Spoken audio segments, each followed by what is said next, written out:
ജ്ഞാനോദയത്തിൻ്റെ ഓർമ്മയിൽ ചട്ടമ്പിസ്വാമി സമാധി ശതാബ്ദി. ചട്ടമ്പിസ്വാമി സമാധിയായിട്ട് 100 വർഷം തികയുന്നു. ജ്ഞാനാർജനവും ജ്ഞാന കൈമാറ്റവും ജീവിത തപസ്യയായി കണ്ട ഒരു മഹാവ്യക്തിയുടെ സമാധി ശതാബ്ദി ആണിത്. ആത്മബോധം തേടി അറിവിൻ്റെ അഗാധതയിലേക്ക് സഞ്ചരിച്ച ഒരാളുടെ ധന്യസ്മൃതി വേള. കേരളീയ സമൂഹത്തിന് ആധ്യാത്മിക ദിശാബോധം നൽകിയ ഗുരുവായി ചട്ടമ്പിസ്വാമി എന്നും നമുക്കൊപ്പം ഉണ്ട്.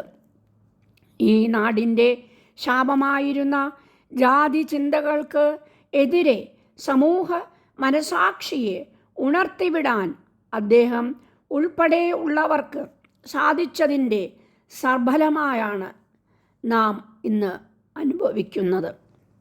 അന്ധവിശ്വാസങ്ങളും അനാചാരങ്ങളും കൊണ്ട് പ്രാകൃതാവസ്ഥയിൽ കഴിഞ്ഞിരുന്ന കേരളീയ സമൂഹത്തെ ശ്രീ നാരായണ ഗുരു തൻ്റെ കർമ്മയോഗം കൊണ്ടും നവീകരിക്കുകയും ശുദ്ധീകരിക്കുകയും പ്രബുദ്ധ കർമ്മയോഗം കൊണ്ട്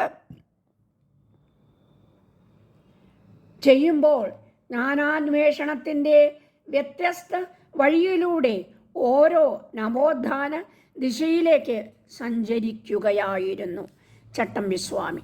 ആ പാരസ്പര്യം ചരിത്രം സമാദരം കാത്തുവച്ചിട്ടും ഉണ്ട്. ഇരുവരും 19-ാം നൂറ്റാണ്ടിൻ്റെ 2ാം പകുതിയിൽ കേരളത്തിൻ്റെ സാമൂഹിക മുന്നേറ്റങ്ങൾക്ക് വഴികാട്ടികളാകുകയും ചെയ്തു. സർവജ്ഞൻ, ഋഷി, സദ്ഗുരു, പരിപൂർണ കലാനിധി, മഹാപ്രഭു തുടങ്ങിയ വിശേഷണങ്ങളാണ് ശ്രീനാരായണ ഗുരു ചരമശ്ലോകത്തിൽ ചട്ടമ്പിസ്വാമിക്ക് അന്ത്യാഞ്ജലി അർപ്പിച്ചത്. ചട്ടമ്പിസ്വാമി സ്വന്തമായി ആശ്രമം സ്ഥാപിക്കുകയോ സന്യാസിവേഷം സ്വീകരിക്കുകയോ ചെയ്തില്ല. വെളുത്ത ഒറ്റമുണ്ടെടുത്ത് ഒറ്റയ്ക്ക് നടന്ന് അദ്ദേഹം ജ്ഞാനവിപ്ലവം സാധ്യമാക്കി. വിവേചനങ്ങൾക്ക് എതിരായിരുന്നു അദ്ദേഹത്തിൻ്റെ സന്ധിയില്ലാ പോരാട്ടം. സമഭാവനയും സഹജീവികളോടുള്ള കരുണയും ആ പോരാട്ടത്തിൽ ആയുധങ്ങളായി.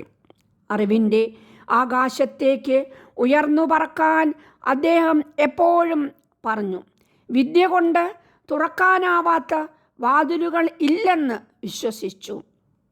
ഏത് മഹാതത്വവും പണ്ഡിതർക്കും പാമരർക്കും മനസ്സിലാകുന്ന രീതിയിൽ മഹാഗ്രന്ഥങ്ങളെ ഉദ്ധരിച്ച് സമർത്ഥിക്കാൻ പോന്നതായിരുന്നു വിദ്യാധിരാജൻ എന്ന പേരെടുത്ത ചട്ടമ്പിസ്വാമിയുടെ അറിവാഴം.